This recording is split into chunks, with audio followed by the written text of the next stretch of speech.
Hello, this is Dr. Hoxon from the Altar of Mary.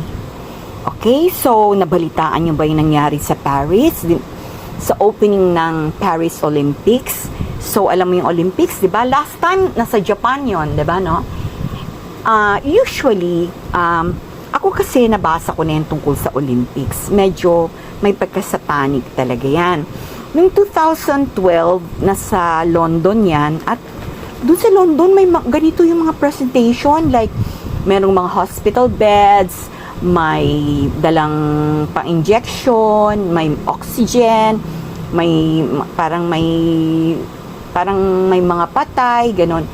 So, di ba that was 2012 at ang pagbabakuna sa atin na ngayon ay marami nang namatay, na nabakunahan, ay nangyari ngayon 2024. So, after 12 years, so yun yung message. Kasi, ay importante pala na yung mga ganong presentation, pinapaalam sa atin kung ano mga plano ng satanic world.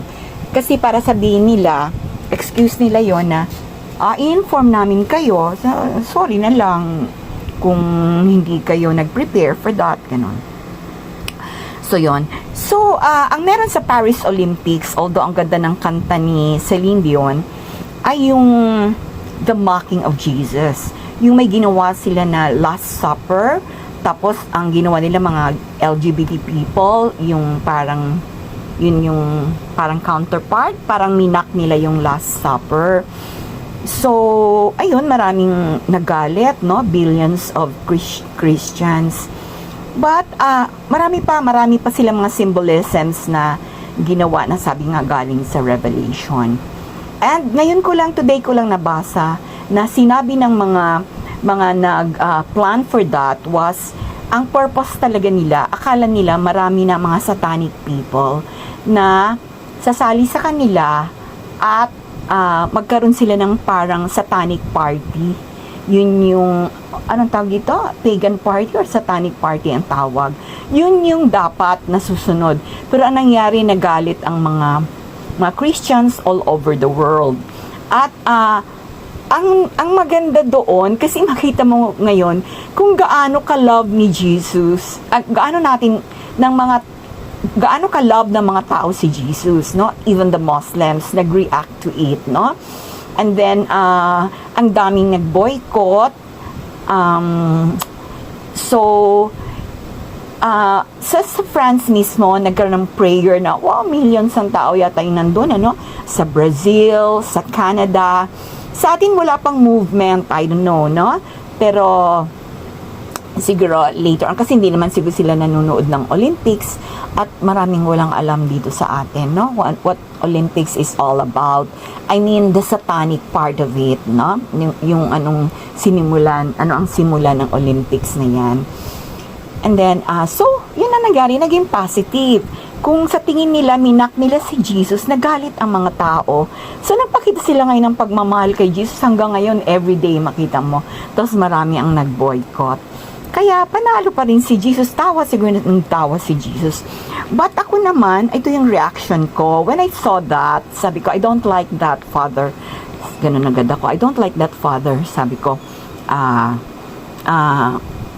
well, they can't get away with it. Sabi kong gano'n. So, bala na si God, di ba, mag-respond. So, the next day yun na, sila nag-brown out, nagkaroon ng darkness. And, nagsusorry na sila ngayon, pero marami ang mangyayari sa kanila kasi mabigat yung ginawa nila, no? They're really pushing that, yung agenda ng LGBT, yung gano'n, di ba? You have to don't call them sir, di ba? Merong isa pinatayo siya kasi tinawag siya na sir. So, pinupush talaga nila sa atin yung ganon. When, nilarespeto natin, actually, mga LGBT mismo, sila I mean, okay na wala namang problema, ba't talagang ipupush nila yung ganon sa atin, diba? Alam mo, nagalit, hinaan ko lang yung boses ko, nagalit ka ngayon anak ko sa akin, dahil sinabihan ko, anak, pag may puki, babae, pag may birdie, lalaki. Walk out yung anak ko. Kasi sabi ko na, kung ano-ano pang ipangalan ang ilagay natin, marami tayong oras na kilalanin mo na si God. What is life all about ba? Ano ito?